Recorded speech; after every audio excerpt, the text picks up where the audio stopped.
মাইলস্টোনে আর পড়ালেখা করাবো না, কারণ যেখানে নিরাপত্তা নাই সেখানে আর পড়াবো না। তো এই বিষয়গুলো আসলে এই যে মাইলস্টোনের যে ঘটনাগুলো আপনারা দেখছেন, আপনারা তো নিজেরা আসলে অসুস্থ হয়ে পড়েছেন, মানে মানসিকভাবে কেউই ভালো নেই। এবং এই শহর থেকে বলেন সারা বাংলাদেশের মানুষের মুখের থেকে হাসিটা আসলে চলে গেছে, খুশিটা নাই কারো মনের মধ্যে, যে এই বাংলাদেশ তো কেউ দেখতে চায় নাই। মানে জীবনটা কি এখানে এতই সস্তা? এখানে যে ঘটনাটা ঘটছে আমাদের বাড়ির পাশে, আমাদের অনেক আত্মীয় স্বজন, আমাদের বাগনি বাইশটা অনেকে মারা গেছে। যখন এই এই বিস্ফোরণ হয়েছে, আপনার সাথে সাথে সেনাবাহিনী আসছে, ঠিক আছে, কিন্তু এই যে বলে যে 20 জন মারা গেছে, এখানে 20 জন মারা যায়নি। আমরা প্রতিদিন বাচ্চা নিতে এখানে আসি, আমাদের বাচ্চারা, আমার বাস্তি পড়ে, আমার বাগনি পড়ে, এখানে 400-500 রুপে লোক, হ্যাঁ, শত শত বাচ্চা মারা গেছে, 300-র উপরে। তারা বলে এই 20 জন মারা গেছে, কিন্তু 20 জন লোক এখানে মারা যায়নি। কিন্তু এরা দামা চাপা দিয়ে রাখে কেন? সত্য কথা বলুক, এটা তো আর দূরের কথা না, সবার গার্ডিয়ান তো আসবে না। কিন্তু এই যে এরা মিথ্যা কথা বলে, এই মিথ্যার অপপ্রচার করা যেতে না করে, কারণ সবারই সন্তান আছে। একটা গার্ডিয়ানও আপনার এখানে কোনো টাকা পয়সা চায় নাই। যতটা গার্ডিয়ান আছে তারা খালি চাচ্ছে তাদের সন্তান, গার্ডিয়ানরা কখনো টাকা পয়সা চায় নাই। হ্যাঁ, আপনারা যারা এই যে গার্ড ছিল, বুয়া ছিল, তাদেরকে ক্ষতিপূরণ দেখ, তারা তো গরিব। কিন্তু বাচ্চার গার্ডিয়ানরা যারা ছিল, কেউ টাকা পয়সা চায়নি। সিদ্ধান্ত আমরা এই মাইলস্টোনে আর পড়ালেখা করাবো না, কারণ যেখানে নিরাপত্তা নাই সেখানে আর পড়াবো না।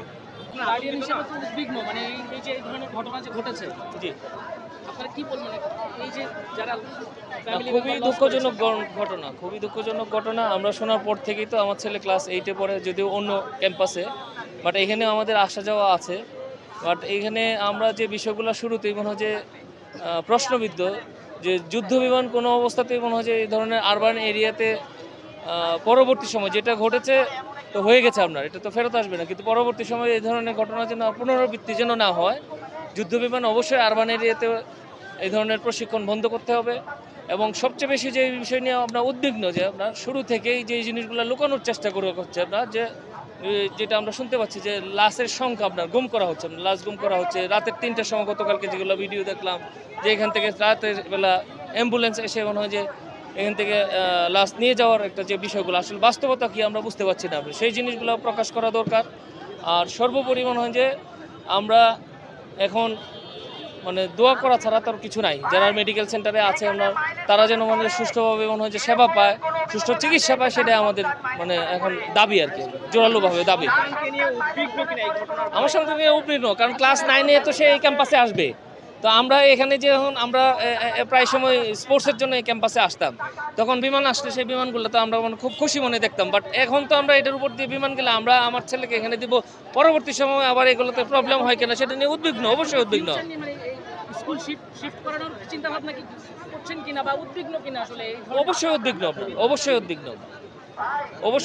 শুধু আমি না, আমার মতো মনে হয় যে অনেক গার্জিয়ানই উদ্বিগ্ন, যে এখানে দিব আবার ভবিষ্যতে যদি কোনো ধরনের সমস্যা। আর এই বিষয় নিয়ে তো কেউই কোনো ধরনের কথা বলছে না আপনার। যাই হোক, এখন সম্মুখ যেহেতু মনে হয় যে এখন সবাই মানে যারা আছে, বার্ন আছে, হসপিটাল আছে, ওইগুলো আগে মানে সমস্যার সমাধান হোক, পরবর্তীতে আমরা চেষ্টা করবো যে সেগুলো মনে হয় যে কীভাবে সমাধান করা যায়, বা আমার ছেলেকে যদি মনে হয় যে এখানে দিলে আমরা যদি ভয়ে থাকি, তাহলে অন্যত্র কীভাবে শিফট করা যায়, সেটাও আমরা চিন্তা ভাবনার ভিতরে রাখছি আর কি। ধন্যবাদ। তুমি কিসে পড়ো? এক মিনিট ক্লাস 8-এ পড়ি। আচ্ছা, তোমার যারা সহপাঠী তারা তো অনেকেই এই ঘটনায় মারা গেছে, ছোট ভাই ছোট বোনেরা এই ঘটনায় চলে গেছে। তোমরা তো এখানে খেলাধুলা করতে বা এই ক্যাম্পাসে এসেছো এর আগে, এই বিষয়টা দেখে তুমি মনের মধ্যে কি কাজ করছে? মনের মধ্যে কি কাজ করছে না, দুঃখজনক এটাই। তোমার পরিচিত কেউ মারা গেছে কিনা, কিংবা আহত হয়েছে কিনা? পরিচিত নাই। ম্যাডাম কে বলতে চাও যে মাহারিন নামে একজন ম্যাডাম আছে, ওনাকে চিনি? মাহারি ম্যাডামকে আমি চিনি না, কিন্তু আমরা সকালে মসজিদে জানাজা হয়েছিল, আমরা জানাজা অ্যাটেন্ড মানে ম্যাডামের কথা তো শুনেছো যে দুঃসাহসিক যে কাজগুলো করেছে আর কি, 100% প্রয়োজন পরেও 20 জন ছাত্রছাত্রীকে উদ্ধার করেছে ম্যাডাম। যদি এই যে যদি কাজটা না করতো আর দেখে ভিডিও বা অন্য কিছু করতো, তাহলে তো বুঝতাম যে প্রাউড হতো না। তোমরা এখন নিরাপত্তাহীনতায় ভুগছো কিনা? নিরাপত্তাহীনতা। হ্যাঁ, অবশ্যই টেনশনে আছি, কারণ আমরা এখন তো আগে কি হবে এটা তো আমরা জানি না। এই যে মাইলস্টোন যে পুরলো এটা তো আমরা জীবনে ভাবিনি না। এই যে মাইলস্টোন তো অনেক বড় একটা। এই যে ভাই ক্লাসের হিসাব না আসা পর্যন্ত স্টুডেন্টরা স্ক্রিনিং না করে আচ্ছা, এই সেকশনে এখন কি চাচ্ছ? কি চাচ্ছ? স্টুডেন্টরা মিডিয়ার সামনে কোনো কথা বলবেন না, অভিভাবকরা বলুন ভাই। বুঝেন না, ঠিক আছে, ওদের আপনাদের থেকে ধন্যবাদ নিয়ে স্যার। হিসাব নিয়েছে না, ঠিক আছে, ধন্যবাদ। ওদের আপনাদের মাইলস্টোন থেকে কি হিসাব লসের দিতে বলে। কথাই ওটাই জানতে বুঝেন না? চাচ্ছে, তারা ওই সংখ্যাটাই জানতে চাচ্ছে, আমরা ওটাই জিজ্ঞাসা করছি। আপনারা রাতে তো 19 জন দিলেন না, ঠিক আছে ভাই এটা কি সবাই একরকম, সবাইকে এক পাল্লা মাপবে? ঠিক আছে, আমি বলি এক মিনিট আমি একটা কথা বলি। সারাদিন ছিলেন, আপনারা ছিলেন, আমি ছিলাম। এখন আমাদের একটা টিম যাবে, কথা বলবে। আমাদের একজন অভিভাবক দরকার পাইছি। আমাদের টিমে একজন টিচার আছে, একজন এক্স অ্যালুমনাই মানে অনেক সিনিয়র, তার এইচএসসি ব্যাচ 11 মানে 2011 তার এইচএসসি ব্যাচ। আমি আছি আরও প্রেজেন্ট স্টুডেন্ট সহ। এখন আপনাদের যে ফাইনাল কর্মসূচি সেটা কি আমরা জানতে সেটা চাই। হচ্ছে যে 6 দফা দাবি মানা হয়েছে, এটা কার্যকর হইতে সময় অবশ্যই লাগবে, এটাতে আমাদের কোনো দ্বিমত নাই। কিন্তু 6 দফার সাথে আমরা আরও কিছু জবাবদিহিতা চাচ্ছি। সেটা হচ্ছে কালকে সকাল থেকে রাত পর্যন্ত এখানে অনেকের অনেক রকম কথা আছে, আমি কয়েকটা পয়েন্ট ধরবো। ছোট করে যদি বলি, আর্মিরা কালকে সকালবেলা দিনের বেলা, আপনারা সবাই এই ভিডিওটা ভাইরাল ভিডিও দেখছেন যে স্টুডেন্ট টিচারদের এবং স্টুডেন্টদের উপর গায়ে হাত তুলছে। এটার জবাবদিহিতা এক। আমাদের সাংবাদিকদের হ্যাঁ, এক।